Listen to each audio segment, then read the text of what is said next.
رامپور میں مفتی محبوب علی قادری صاحب کا جنازہ، لاکھوں لوگوں کی آنکھیں نم۔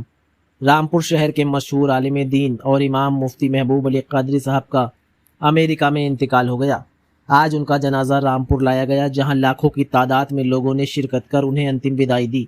جنازے کے موقع پر امڑی بھاری بھیڑ نے یہ ثابت کر دیا کہ مفتی صاحب کا علم، ان کی شخصیت اور ان کی رہنمائی لوگوں کے دلوں میں کتنی گہری پیٹھ رکھتی تھی۔ مفتی محبوب علی قادری صاحب کے انتقال سے رامپور ہی نہیں بلکہ پورے ضلع اور صوبے میں غم کا ماحول ہے۔ شہر ہی نہیں بلکہ آس پاس کے ضلعوں اور اتر پردیش کے الگ الگ حصوں سے بڑی بڑی شخصیتیں ان کے جنازے میں شامل ہونے کے لیے رامپور پہنچ۔ بتایا جا رہا ہے کہ اس موقع پر رامپور کے سانسد محب اللہ ندوی بھی دلی ایئرپورٹ سے سیدھے روانہ ہو کر رامپور پہنچے اور مفتی صاحب کے جنازے میں شرکت کی۔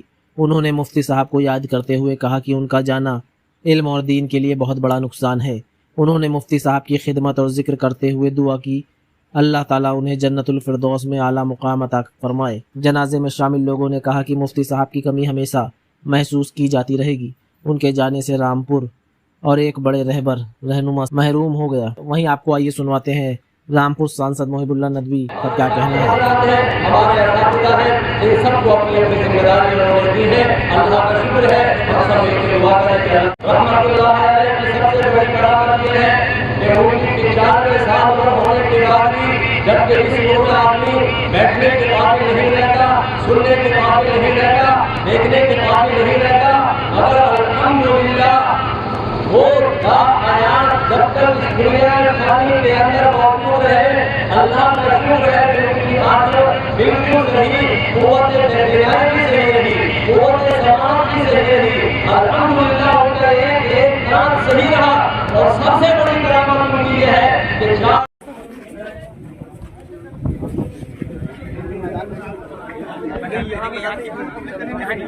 سائڈ میں ہو جائیے، سبھی سائڈ میں ہو جائیے۔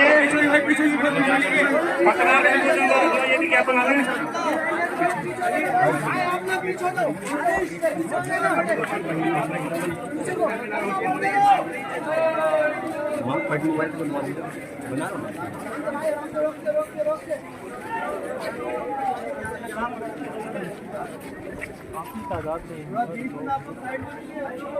دین کے اور اپنے اخلاص کے، انسانیت کے راستے پر چل کر ملک کے تمام واسیوں کو اتحاد کی دعوت دیتے رہے۔ اپنی چاہے وہ امامت ہو، خطابت ہو، فتاویٰ ہو، اور کئی کتابیں آپ نے لکھیں اور سماج کو جوڑنے کی ہمیشہ کوشش کرتے رہے۔ مفتی صاحب کے کارہائے نمایاں حضرت خطیب اعظم کی زیر تربیت حضرت خطیب اعظم رحمۃ اللہ علیہ نے جن لوگوں کی تربیت کی، ان میں سب سے زیادہ پھلدار اور خوشبودار درخت جو چھوڑا انہوں نے وہ حضرت مفتی محبوب علی صاحب قادری وجیہی تھے۔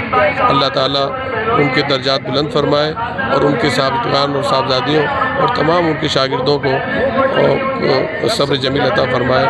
ہمیں یہ کہتے ہوئے بھی اللہ کا شکر ادا کرنا ہے کہ آپ نے ایسی اپنے طالب علموں کی، اپنے منتسبین کی ایک جماعت چھوڑی ہے، جن کی تربیت کی ہے کہ وہ انشاءاللہ شہر رامپور، ضلع رامپور کو اور تمام ملک کے واسیوں کو صحیح راہ دکھاتی رہے گی۔ اور ڈاکٹر شاہ اللہ خان صاحب جو حضرت خطیب اعظم کے نواسے ہیں اور اب فرقانیہ برادری اور سب جو ہے سب سے اب سینئر وہی ہیں، اور ان کی رہنمائی سرپرستی میں انشاءاللہ العزیز اسی طرح سے انجام امور دیے جاتے رہیں گے جس طرح سے مفتی صاحب کی زندگی میں دیے جاتے رہے۔ اور حضرت خطیب اعظم کے بعد حضرت مفتی صاحب علیہ الرحمہ نے ان امور کو، اتحاد کو، انسانیت کو مضبوط کرنے کا کام کیا۔ آپ دہلی سے ساتھ میں آئے؟ جی میں دہلی سے ساتھ میں آئے؟ جی میں دہلی سے ساتھ